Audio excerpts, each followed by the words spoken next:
Yo, what's up, guys? Is biohacking a real thing? What is biohacking? Where do I buy biohacking? What does biohacking do? Biohacking 101, biohacking for dummies. That's what we're going to talk about today.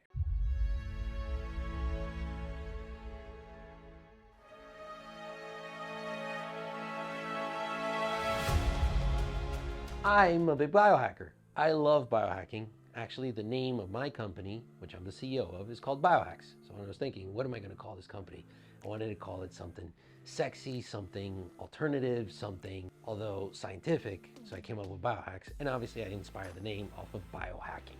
So, what is biohacking? Biohacking is basically taking biology and technology and combining them together to increase a human's performance and longevity.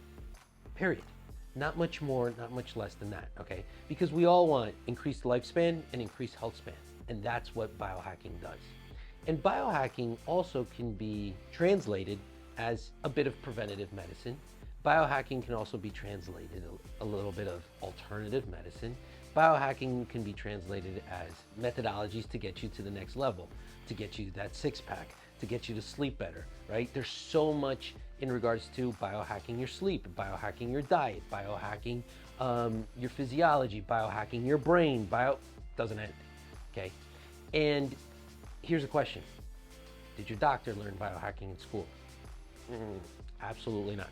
I went to medical school. You don't learn any biohacking in med school. You don't learn any much of prevention either, or even nutrition. Most people don't know this, but in med school, if you have, depending on the school and on the curriculum, but the med student won't have more than 6 hours of nutrition in his whole, on all the years between pre-med and medicine. So it's pretty bad. In pre-med, maybe you take some classes in nutrition, but that's about it. Now in biohacking, we get even into nutrigenomics. What's that? Well, it's looking at your DNA to understand the foods that are better or worse for you, and then optimizing your diet according to your DNA, which I think is pretty smart and pretty cool. We also look at gut tests to see which kind of foods your body likes, which foods your body does not like. Today we can even see what kind of sweeteners. That's crazy. We can see if xylitol, aspartame, monk fruit, etc., if your body's actually mounting an immune response or an immune reaction to those sweeteners. So is that kind of biohacking? Yeah. So biohacking is going to be everything that's outside almost of the scope of traditional medicine, right? So it's using these alternative modalities to get yourself to the next level, right? So when we look at things like sleep, biohacking your sleep, there's many things that you could do for that, right? There's things along the lines of using machines to biohack your sleep. There's many kinds of different machines and gadgets for biohacking sleep. There's many kind of different supplements that you could take for biohacking your sleep. And again, you guys are getting the flow. Anything that you're going to do to get your outcome in terms of your physiology, your psychology, and just basically overall how you feel and your human experience, right? But here's the thing. I really believe in what gets measured gets improved.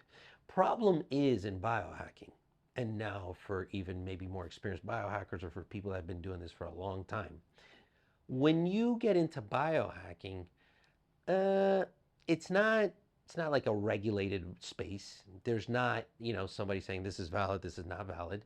And I'm not saying there should be either. Or I'm not saying there should or shouldn't be.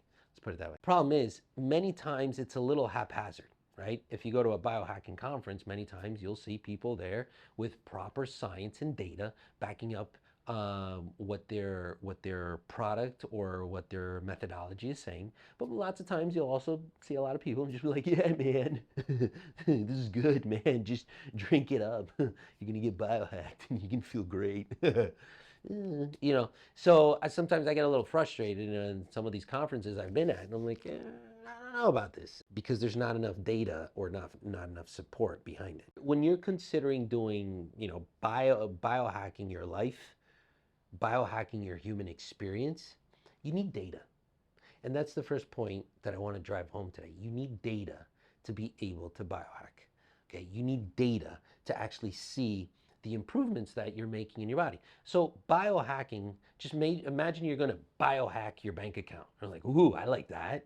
We're going to hack my bank account. Yeah, we're going to hack, increase. So imagine we say, okay, so we're going to take this bank account, we're going to increase 10% over this amount of time by doing this and this and this, and all these different modalities. You're like, oh, okay, I like that. But then obviously you're going to want measurements to that to see how that bank account is actually being optimized, right? And you'll see, it went from here to here, or this amount of time with this intervention. But a lot of biohacking is kind of esoteric. It's kind of like, okay, how do you feel? And do you feel the difference? Do you not feel the difference? And there's things that, for example, machines that you could use, like PEMF, pulse electric magnetic frequency, which I really stand by and I love. Many great companies out there making PEMF beds and PEMF devices, really good for joint injury, etc. You feel it, and you're obviously going to feel it, and there's research and studies behind it showing you that works pretty well. But then you have other machines that use different type of frequencies. For example, there's a machine called the Biocharger. I have one. Great machine, and some people stand by it and they feel it. Some people don't. So it's basically a Tesla coil. And I mean, and you could take an iPhone and put it next to the machine, and it'll interfere with the iPhone. You see it's doing something, but it's like, do I feel it? Do I not feel it? You can also optimize your hormones. You can biohack your hormones. And most of the time, I'd say 90% of people feel it. Some people don't feel it, right? And so on and so forth. So it's really, really important that as much as possible, we try to measure things and see the improvement in those things. Like, for example, if you do cold therapy and heat therapy, right? You do cold plunge and hot plunge. And we have a clinic down here in downtown Miami, which we have cold plunge, hot plunge, hyperbaric chambers, Vemi bed, but we have all this stuff. Okay, we have all this, and I stand for this, like hardcore stand by this. And if you want the best person on planet Earth, in my opinion, is a good friend of mine, to review, to understand all these devices and review these devices, and you mean just the best, just check out Ben Greenfield. But the thing is, so if you're gonna go on the cold plunge and then do hot plunge after, etc., yeah, I personally love it. I think it's great. I think it's the best. But that one's a little bit harder to measure the outcomes of what it's doing. Can you still look at some of the measurements? Yeah. So what is it? Why would you really be doing hot and cold therapy? Well, to decrease inflammation. And this has been done for years. Many ancient civilizations, there's records of them using hot and cold therapy. So it's not something new to us. And we know it's pretty good. Another low tech, right? There's high tech biohacking and low tech biohacking. Another low-tech biohacking would be fasting. So the fasting is also a way to hack your physiology, right? Especially if you're new to biohacking, you see what biohacking encompasses so freaking much, right? And because I'm talking about so many different modalities, it encompasses so much. So fasting, for example, that's low-tech biohacking, right? And that's as old as time. Humanity's been on a fasting binge for years. Pretty much all our holy books, right, in different religions, they talk about fasting. So fasting's not anything new. So what Biohax does, and I represent, is proper data collection of biohacking interventions. And for that, you need to collect a lot of data before you start all these biohacking interventions, right? All the way from muscle strength, body composition on DEXA scans. For example, for muscle strength, I love this machine called ARX. It's a great company to do great work. We have one. Body composition, like I said, on DEXA scans, deep blood analysis, deep genetic analysis, understanding your DNA. But you're like, hey, but your DNA doesn't change. Why would I keep looking? No, not only understanding your DNA, but your epigenome, because one thing's having your DNA, the other thing's having your epigenome, because that's the expression of those genes. Okay, remember, you choose to express the genes or not, right? And then after that, understanding different environmental toxins in our body that are hurting us, that we're more susceptible to according to that DNA, and so on and so forth. When you measure all these things, and then you actually design interventions to change those outcomes and then follow along, that is biohacking. That right there is actually using proper data and interventions to change that human's experience, to promote longevity and to promote health span. So lifespan and health span. And that's ultimately what we do at Biohax, right? Because you can take all these biohacking interventions, but a lot of it's going to be based on how you feel. And you never know, you might be harming yourself, because going into the hormonal world, there's many people that biohack in the hormonal world. You go in a gym, those people are biohacking. But many times, more often than not, people biohacking in the gym are doing it in a wrong way. Because yeah, sure, they might look good. They might look like they have good health span, but many times they're shortening their lifespan because of the wrong chemicals they're putting in their body. And for those of you guys seeing me for the first time, I'm a big supporter of hormone optimization, but bioidentical hormones, not non-bioidentical hormones. And if this is the first time you hear me talk about this, please go watch one of our lectures on hormones, and you'll get a deeper feel for what we really believe in and stand by. Right? We only stand by things that are your body's producing, right? So that we optimize those levels. Those are the ones that are going to promote longevity and performance. Now, when you're considering, for example, biohacking, such as going through with your hormones and just putting anything in your body kind of willy-nilly, you might just pay a price, right? And that's where if you're not measuring these things, you might be feeling good or think you're feeling good, but you might be harming yourself in the long run. Same thing with biohacking your sleep or biohacking your psyche. Many of us suffer from anxiety, suffer from depression. I started my company because I was getting diagnosed with depression. Obviously, there was a big gap between the time I got diagnosed and I started the company. It was about 3 to 4 years. But it was things that I saw that I needed to change in my biochemistry and my physiology to get myself to optimal state. And I didn't want to turn to medication. And with that said, I started helping more and more people until all of a sudden I noticed I think I just put together a company, right? So basically, that's how I started. I wanted to biohack my psyche and how I felt, my mood. I was just not feeling good. But in the process of biohacking our psyche and biohacking our mood and biohacking how we feel, I'll probably say this is one of the ways that we hurt ourselves the most. You know, when you're going to happy hour, well, that's biohacking hour, because what you're doing is, taking that alcoholic drink and hopefully not taking anything else, but say if you do take any other drugs, because alcohol is a drug. Don't forget Al Capone. What was his drug of choice? What was his drug, not choice, but what was his drug that he became famous for? It was alcohol. Don't forget that. I always say that because lots of times we've gotten desensitized to alcohol and what it can do to you. And I always try to promote the idea amongst people that maybe drinking's not so cool. And for example, beer, that's one of the most feminizing things that a man can do. It's highly estrogenic, it promotes gynecomastia, just a bunch of nasty little things. But so going back to alcohol, and I hope I've just dissuaded some of you guys from drinking. But going back to alcohol, when you drink, you're biohacking, you're turning on certain neurotransmitters in your brain like GABA, GABA-aminobutyric acid. And we're all very attracted to playing with our neurotransmitters. There's about 50 neurotransmitters in your brain, but some of the main ones that we play with on a day-to-day basis would be GABA, would be acetylcholine, and then serotonin, which we love that one. A lot of anti-anxiety medications like SSRIs, selective serotonin reuptake inhibitors. What we do to calm ourselves down or get us less anxious, these anxiolytic type medications, they're working on serotonin. That's why some of us like that supplement 5-HTP, 5-hydroxytryptophan, which is a precursor to serotonin, right? Then there's other uppers. So for example, like norepinephrine and epinephrine. So that also, you can also call noradrenaline and adrenaline. It's like, wait a minute, wait, is that the same adrenaline that we hear about? Like adrenaline, like adrenaline in the movies? Like I got so much adrenaline, like yeah, let's go. Yes. Epinephrine, norepinephrine, so yeah, that's adrenaline. Then you have dopamine. That gets really ramped up, when you're happy and you know it, and happy and you know it. Yeah, I was about to start singing a song right now. Dopamine gets really ramped up when you take, for example, when there's a person takes cocaine, amphetamines, pseudoephedrine, any those enes, so those methylated xanthines, which are all the way from amphetamines to cocaine, etc., to even caffeine. You don't say. Yeah, caffeine. You're biohacking when you drink caffeine, right? You're altering your psychological state and even physiology as well. Caffeine, ephedrine, pseudoephedrine, amphetamine. Notice the ending, the terminal ending in these words. They're all part of the same family. They're all methylated xanthines.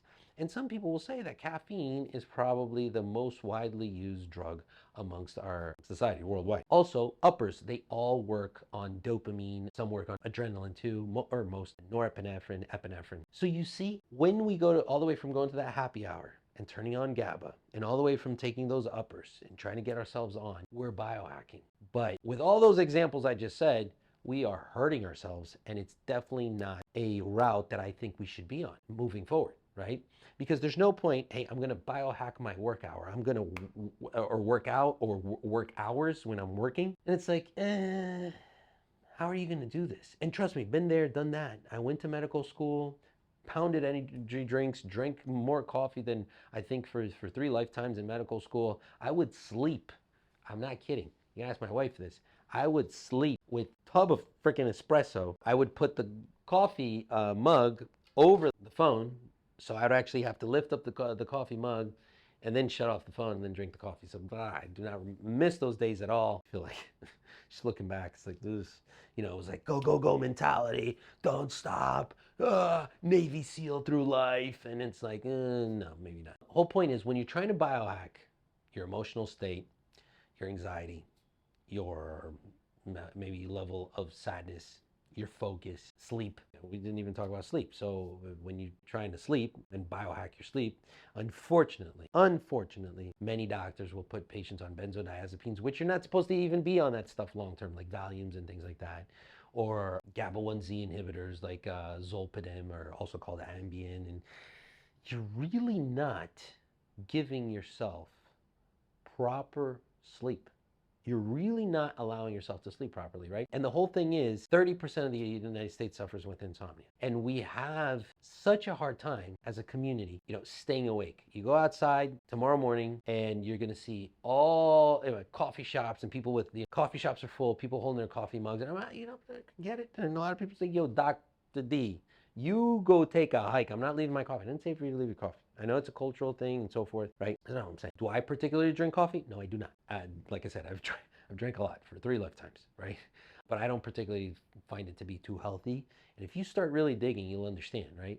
For multiple reasons, you'll see that we try to really stay awake and on and focus and alert. We love being in that high gamma state where you're just like, boom, you're hyper aware. But we also want to be in that delta state, that deep, quiet, restful sleep when the time comes. Problem is, we're not fully on and we're not fully off. So if you were to take an EG, an electroencephalogram, which is like an EKG, electrocardiogram for your heart, but for your brain, so you were detecting the brain waves, you'll see lots of times people are not fully awake. Like it's like, oh, this guy's actually kind of a little brain dead right now. He's supposed to be paying attention. You're in class, or you're at work, or you're in an important meeting, or your wife's talking to you.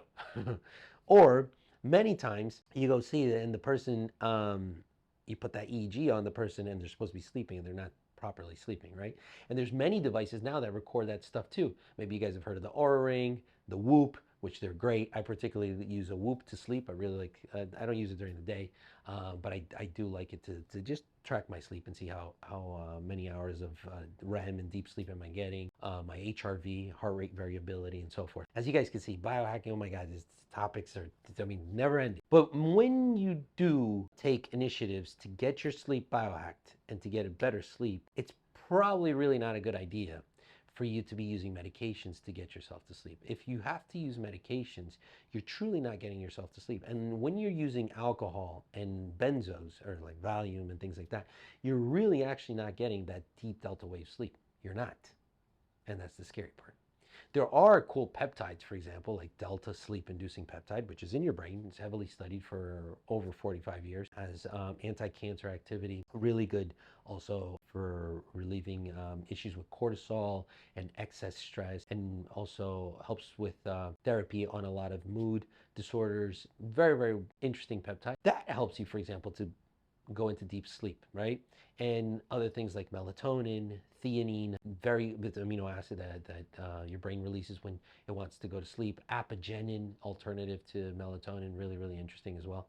So there's many ways to biohack your sleep, right? And I don't want to get into a sleep podcast right now, but the whole point is when you're trying to optimize your sleep, okay, you should look at your whole body as a proper whole, right? And before even getting into some of these supplements, in case you guys are taking notes and so forth, it's important to talk to a physician that understands hormones, because if your hormones aren't right, I mean, a lot of your life isn't going to be right.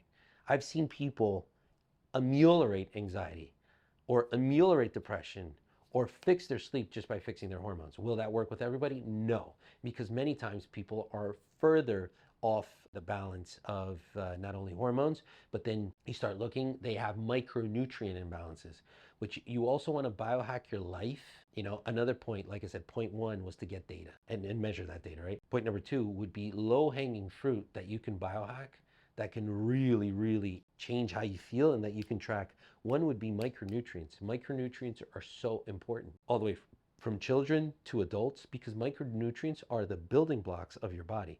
And what are micronutrients? You have macronutrients, proteins, carbs, and fats, but then you have the micronutrients, which are your vitamins, antioxidants, your minerals, and amino acids.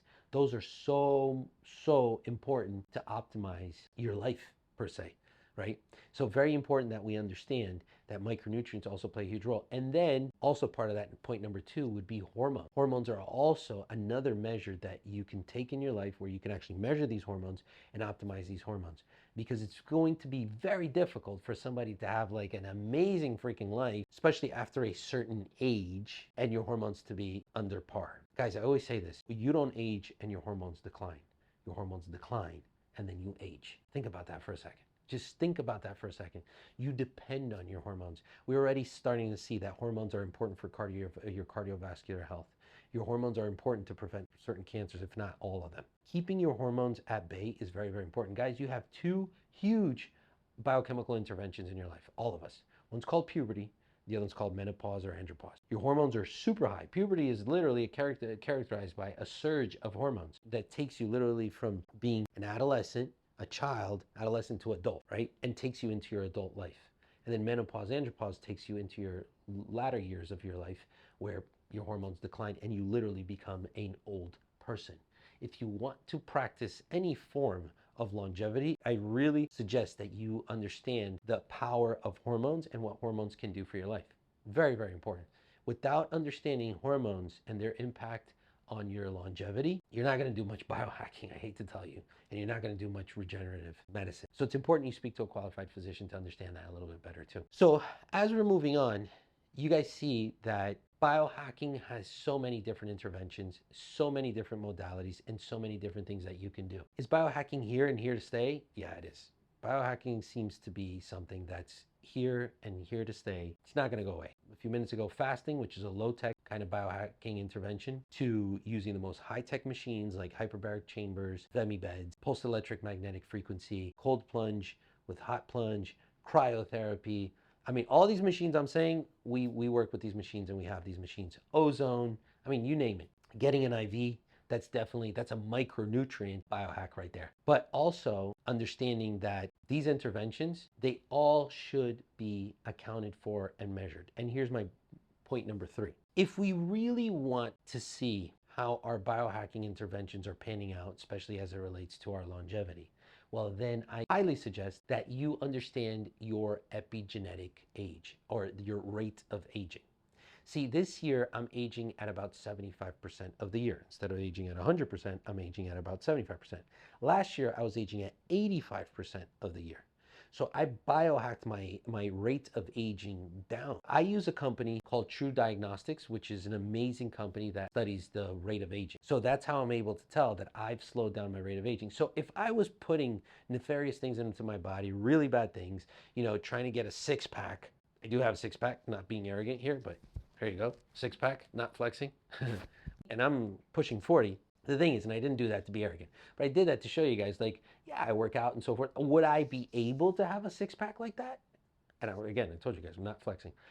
Would I be able to have a six pack like that at this age, at how I live my life, running a few companies now, and with the family and so forth? Probably not. Not probably not. I would not if I wasn't biohacking, but doing it the right way. Now, for me to have that six pack and be healthy, and for my DNA to be, or rate of damage of my DNA to be slowing down, obviously I have to be putting good things in my body. I could be like the gym guy, right? And no offense to you guys in the gym, and I really suggest that you guys, first thing, if you're a gym goer and you're just putting a bunch of steroids and crap into your body, go check your rate of aging. It just might scare you. You might be aging at 110% of the year, 120% of the year. I'm not trying to be a hater here on the gym community. I love the gym community. I just advocate that we do it right. okay? Because there's a lot of bro science out there. When you look at the rate of aging and then you pair it with performance, you can actually see, oh, okay, this person is hurting themselves the way they're promoting their performance. They're hurting their longevity, or they're actually promoting their longevity by with the interactions they're doing. So your performance and longevity have to be going hand in hand, okay? And the way to look at that is by measuring your rate of aging. And that's what we do at Biohax. We're an age reversal company. So when you come to us, we're looking to biohack your age and your performance, but via data. And this isn't for you, this isn't a commercial for Biohax. This is our movement. This is our modus operandi. This is how we work. And I suggest you guys do the same. I suggest that you guys understand how you can find interventions that you do for your body, but that you can actually measure them. Even like weight loss. What do we like to do? We like to step on a scale every day. Sometimes we have problems with our clients. We're like, don't step so much on the scale. Let's look at body composition. Same thing should be the example when you're trying to biohack. And I hope you guys take home the main point here today. When you want to increase your performance, you want to look good, sleep good, feel good, not be anxious, and biohack all these modalities, you should be doing it in a way that is promoting longevity, that's promoting lifespan and health span. Because if these two things, lifespan and health span, aren't going in the same direction, you're hurting yourself. And here at Biohax, we're the age reversal company that specialize in getting those two going in the same direction and ultimately getting you to a life that you dreamed of. Love y'all. Let's go.